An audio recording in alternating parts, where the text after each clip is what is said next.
Alam raya dan seisinya diciptakan oleh Allah untuk makhluknya yang bernama manusia. Semua fasilitas yang ada di muka bumi ini diberikan secara cuma-cuma. Terlalu banyak kenikmatan yang dianugerahkan Allah kepada manusia, dan tak seorang pun mampu menghitungnya meskipun menggunakan alat hitung tercanggih. Ada banyak karunia yang diberikan oleh Allah untuk manusia, namun hanya sedikit manusia yang menyadari dan mengakui karunia tersebut. Padahal, andai saja semua manusia mau sedikit memikirkan apa yang ada pada diri mereka, niscaya mereka akan merasa begitu kaya raya dengan nikmat Allah yang tak ternilai harganya. Kita bisa perhatikan dua contoh berikut.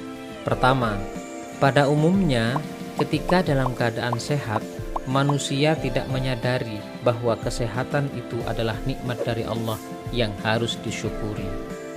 Manusia cenderung menganggap bahwa itu semua hal biasa dalam kehidupan, ada sehat dan ada sakit. Yang kedua, semua anak terlahir dari seorang ibu, tetapi banyak di antara mereka yang kemudian lupa kepada jasa dan pengorbanan sang ibu. Banyak kasus penghinaan, penganiayaan, dan penistaan terhadap orang tua, terutama ibu. Pada pembelajaran kali ini, kita akan bersama-sama menganalisis dan mengevaluasi makna Quran Surat Luqman ayat 13 dan 14, serta hadis terkait tentang kewajiban beribadah dan bersyukur kepada Allah. Mari kita perhatikan Quran Surat Luqman ayat 13 dan 14 berikut ini. A'udzu billahi minasy syaithanir rajim. Bismillahirrahmanirrahim. Wa idh qala Luqmanu libnihi wa huwa ya'idhuhu ya bunayya la tusyrik billah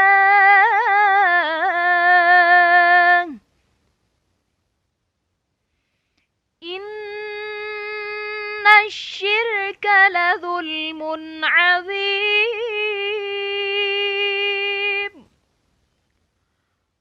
وَوَصَّيْنَا الْإِنسَانَ بِوَالِدَيْهِ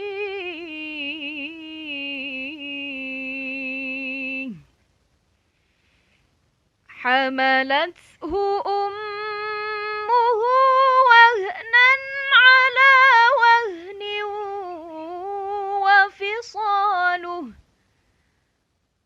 وَهْنًا عَلَى وَهْنٍ وفصاله في عامين أن اشكر لي ولوالديك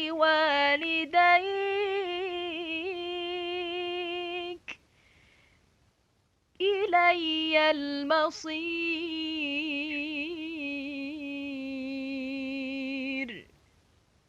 صدق الله العظيم.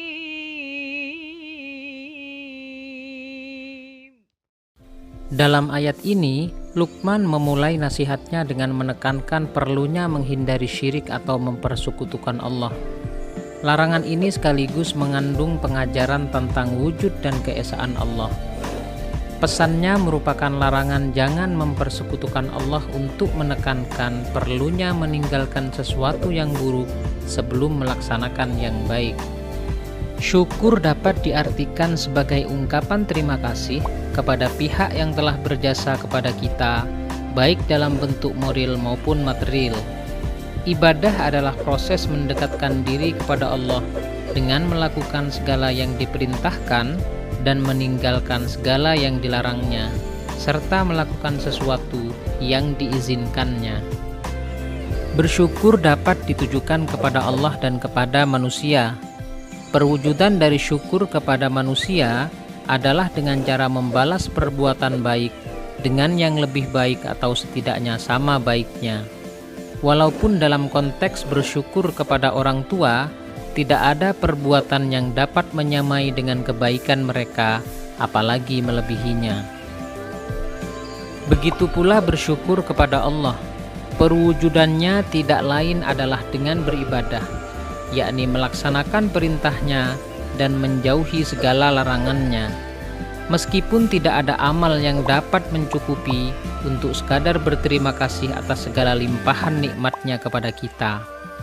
Jika untuk mensyukuri nikmatnya saja tidak cukup, apalagi untuk membeli surganya. Jadi, kalaupun Allah memberikan kita surga, tentu bukan karena ibadah kita, tetapi karena besarnya kasih sayang atau rahmat Allah kepada kita. Dari sisi caranya, bersyukur meliputi 3 aspek, yakni hati, lisan, dan perbuatan. Bersyukur dengan hati dilakukan dengan cara mengakui dan menyadari sepenuhnya bahwa segala nikmat yang diperoleh berasal dari Allah. Bersyukur dengan lisan dilakukan dengan cara mengungkapkan secara lisan rasa syukur itu dengan mengucapkan kalimat tahmid, yakni alhamdulillah.